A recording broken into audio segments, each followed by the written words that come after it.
Z nami je že Saša Mrak, izvršna direktorica Združenja Menedžer. Saša, danes ste inženirjem predavali o vodenju. Kakšne voditelje potrebuje Slovenija?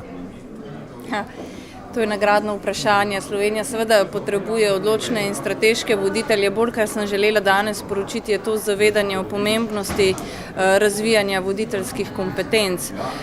Predvsem zato, ker Slovenija seveda ne tekmuje samo znotraj podjetja med sabo v konkurenčnosti, ampak tekmujejo tudi države. In tu govorimo o tem, kam se Slovenija uvršča na lestvicah konkurenčnosti, kako dobri smo v svetovnem merilu. In če želimo biti dobri v svetovnem merilu, kaj potrebujemo za to. In pri tem je eden naših glavnih izzivov prenizka produktivnost. Slovenija je še vedno pod evropskim povprečjem in to kar za 20%. Torej, če ne delamo pametno in ne bolj produktivno, ne bomo morali narediti več in se tudi ne povzpeti višje. In ne nazadnje, potem pridemo tu na tretje najpomembnejše področje, to je človeški kapital. Kot vemo, imamo težavo bega možganov, imamo težavo, da se nam več ljudi izseljuje, kot pa priseljuje, in od teh, ki se jih izseljuje, visok odstotek ljudi, ki so visoko izobražen kader, katerega pa tu za ustvarjanje dodane vrednosti potrebujemo. In zato je današnje sporočilo zavedanje o tem, da ne glede na to, v kateri stroki nekdo deluje, mora razvijati tudi voditeljske sposobnosti. Razvoj kadrov in tako imenovanih mehkih veščin. Kje pa naj podjetja začnejo s spremembami? Najprej treba identificirati, kakšne spremembe podjetja potrebujejo. Zdaj smo priča ogromnim spremembam.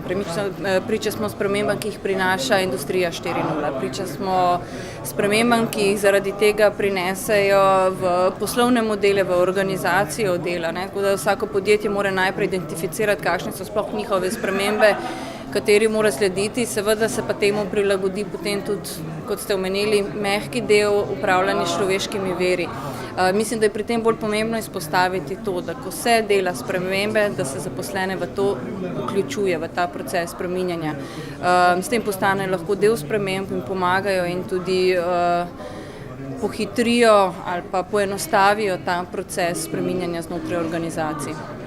Kakšne vodje pa ima v povprečju slovensko gospodarstvo, gledano skozi vaše oči? Slovenija ima številne dobre gospodarstvenike, menedžerje in podjetnike.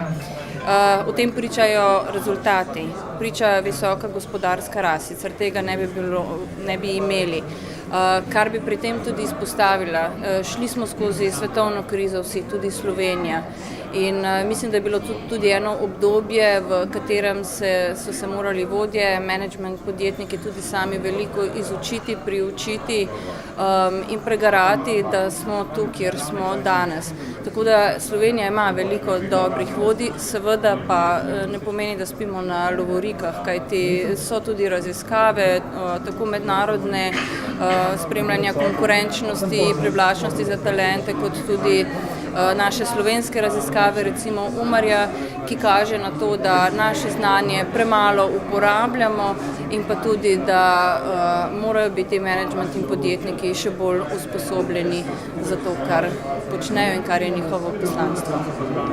Zgodovina nas uči, da Slovenec pravzaprav potrebuje tujega gospodarja, ne? Tudi različne korporacije oziroma njihove podružnice v Sloveniji imajo tuje voditelje. Se strinjate s to taktiko ali menite, da imamo vseeno dovolj sposobnega domačega kadra, ki bi nalogo upravljal dobro, enako dobro ali celo bolje kot tujci? Jaz sem prepričana, da imamo dovolj domačega kadra. Zgodovina je zato, da se iz nje učimo in jo tudi spreminjamo v drugačno prihodnost. Kaj pa bi vi spremenila, če bi imela neomejeno moč in vire? Predvsem bi bolj povezala vse sfere v Sloveniji za skupno dobro in postavila parcialne interese številnih v drugi red. Saša, najlepša hvala za vaš čas in odgovor in uspešno delo še naprej. Hvala.